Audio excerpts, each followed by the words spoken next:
विद्यार्थी मित्रांनो नमस्कार. आज आपण एक अतिशय महत्त्वाचा आणि गुण मिळवून देणारा विषय शिकणार आहोत. औपचारिक पत्रलेखन. 10वी बोर्ड परीक्षेत उपयोजित लेखन या विभागात पत्रलेखनासाठी 6 गुण दिले जातात आणि लक्षात ठेवा, हे 6 गुण पूर्णपणे तुमच्या हातात असतात. पाठांतराची गरज नाही, फक्त योग्य रचना, योग्य शब्द आणि योग्य सादरीकरण. जर तुम्ही आज सांगितलेली पद्धत नीट समजून घेतली तर 6 पैकी 6 गुण मिळवणे अगदी शक्य आहे. म्हणून विद्यार्थी मित्रांनो, फोकस करा, शांतपणे ऐका आणि मनातच पत्र लिहिण्याचा सराव करत राहा. औपचारिक पत्रलेखन म्हणजे काय? सर्वप्रथम औपचारिक पत्र म्हणजे काय हे समजून घेऊया.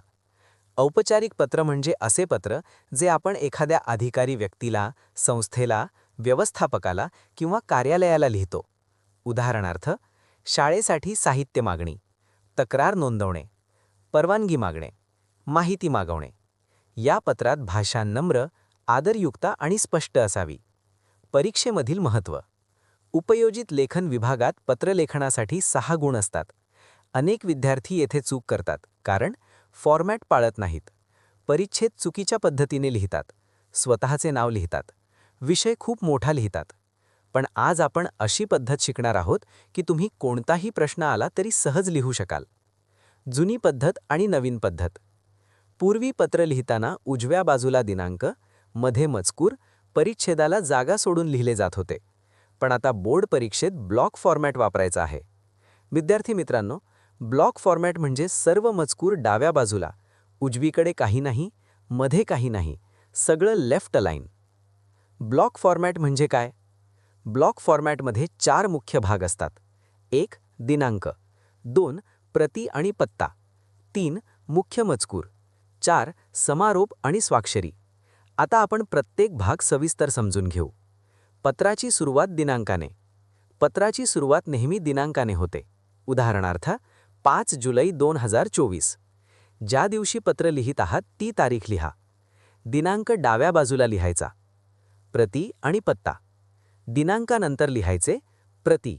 यानंतर ज्याला पत्र लिहायचे आहे त्याचे पद. उदाहरणार्थ, माननीय व्यवस्थापक. मग संस्थेचे नाव, हरितसृष्टी रोपवाटिका. मग पूर्ण पत्ता, यशवंतनगर, सांगली. येथे चूक करू नका, रिसिव्हर स्पष्ट लिहा. विषय 2 ते 3 शब्दांत असावा. उदाहरण, वृक्षारोपणासाठी रोपांची मागणी. विषय खूप मोठा लिहू नका, सरळ आणि स्पष्ट ठेवा. संबोधन. विषयानंतर लिहायचे महोदय किंवा माननीय महोदय आणि शेवटी स्वल्प विराम द्यायचा. मुख्य मजकूर परिच्छेद 1. पहिल्या परिच्छेदात 2 गोष्टी. 1. स्वतःची ओळख. 2. पत्र लिहिण्याचे कारण. उदाहरण, मी अ.ब.क. सरस्वती विद्यालयाचा विद्यार्थी प्रतिनिधी असून हे पत्र लिहित आहे. विद्यार्थी मित्रांनो, प्रश्नात दिलेले शब्द वापरा. जर विद्यार्थी प्रतिनिधी दिले असेल तर तोच शब्द लिहा. मुख्य मजकूर परिच्छेद 2. दुसऱ्या परिच्छेदात सविस्तर माहिती द्यायची. जर मागणीपत्र असेल तर यादी द्या. उदाहरण, अनुक्रमांक, वस्तूचे नाव, संख्या. 1. मोगरा 10, 2. गुलाब 15. यामुळे तुमचे पत्र व्यवस्थित आणि स्पष्ट दिसते. समारोप. पत्राचा शेवट नम्र असावा. उदाहरण, कृपया ही रोपे लवकरात लवकर उपलब्ध करून द्यावीत ही विनंती. तसदीबद्दल क्षमस्व. स्वाक्षरी. आपला विश्वासू, अ.ब.क. खरे नाव लिहू नका. प्रश्नात दिलेले नाव किंवा अ.ब.क. लिहा. महत्त्वाचे नियम. परिच्छेद सुरू करताना जागा सोडू नका. 2 परिच्छेदांमध्ये 1 ओळ रिकामी सोडा. स्वतःचे खरे नाव किंवा पत्ता लिहू नका. प्रश्नात दिलेली माहितीच वापरा. जाहिरात वाचताना 3 गोष्टी शोधा. 1. प्रेषक म्हणजे पत्र कोण लिहित आहे. 2. प्रती म्हणजे पत्र कोणाला लिहायचे आहे. 3. विषय म्हणजे कशाची मागणी आहे.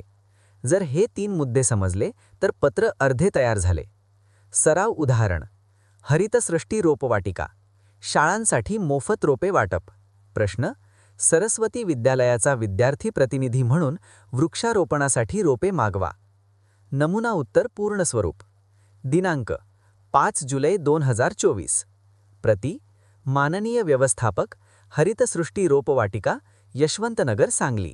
विषय, वृक्षारोपणासाठी रोपांची मागणी करण्याबाबत. महोदय, मी अ.ब.क.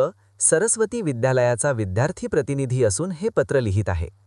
आपल्या रोपवाटिकेमार्फत शाळांना मोफत रोपे वाटप केली जात आहेत हे समजले. आमच्या शाळेत वृक्षारोपण कार्यक्रम आयोजित करण्यात आला आहे. त्या कार्यक्रमासाठी आम्हाला खालील रोपांची आवश्यकता आहे. 1. मोगरा 10. 2. गुलाब 15. कृपया ही रोपे लवकरात लवकर उपलब्ध करून द्यावीत ही नम्र विनंती. आपला विश्वासू अ.ब.क. सरस्वती विद्यालय सांगली. Email abc@email.com. अंतिम तपासणी चेकलिस्ट. पत्र पूर्ण झाल्यावर स्वतःला विचारा, सर्व मजकूर डाव्या बाजूला आहे का? विषय स्पष्ट आहे का? यादी दिली आहे का? नाव प्रश्नानुसार लिहिले आहे का? जर सर्व उत्तर हो असेल तर तुम्हाला 6 पैकी 6 गुण मिळू शकतात. विद्यार्थी मित्रांनो, औपचारिक पत्रलेखन अवघड नाही.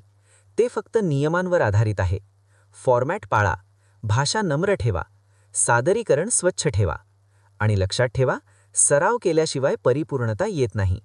काही शंका असल्यास कमेंट करा आणि अशाच मार्गदर्शनासाठी सबस्क्राईब करा वायफाय लर्निंग हबला.